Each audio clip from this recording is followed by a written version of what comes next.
హైడ్రా విషయంలో ప్రతిపక్షాలు కావాలనే ప్రభుత్వంపై బురద చల్లేందుకు యత్నిస్తున్నాయన్నారు tourism corporation chairman Patel Ramesh Reddy. HYDRAA వారర్ పరిధిలో పనిచేస్తుందన్న ఆయన సూర్యాపేటలో హైడ్రా లేదన్నారు. అధికారులు అత్యుత్సాహంతోనే సద్దుల చెరువులో మార్కింగ్ చేశారన్న రమేష్ రెడ్డి ఇక పేటలో ఒక్క ఇల్లు కూల్చకుండా చూస్తే బాధ్యత కాంగ్రెస్దేనన్నారు. సూర్యాపేటలో తనను కలిసేందుకు వచ్చిన స్థానిక మహిళలకు ధైర్యం చెప్పారు రమేష్ రెడ్డి.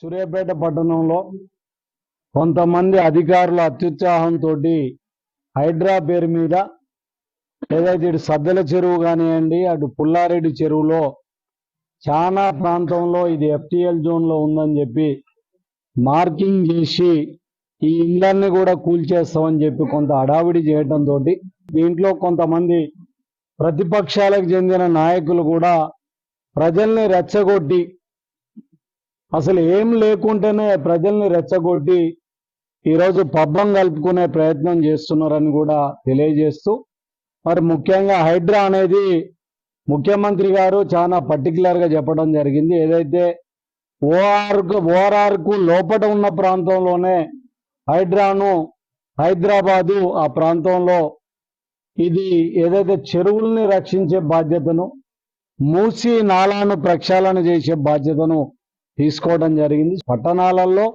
అసలు హైడ్రా అనే ప్రస్తావన లేదు, అందులో సూర్యాపేటలో లేదు.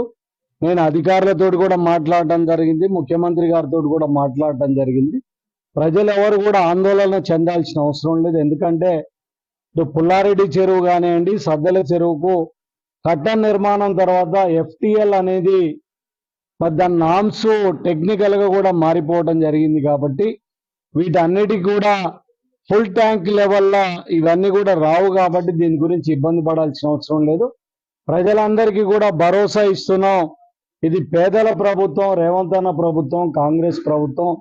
పేదవాడి ఎవ్వరి ఇల్లు కూడా కూల్చే ప్రక్రియను కాంగ్రెస్ పార్టీ చేపట్టదని కూడా తెలియజేస్తూ, ఎవరు ఆందోళన చెందాల్సిన అవసరం లేదు.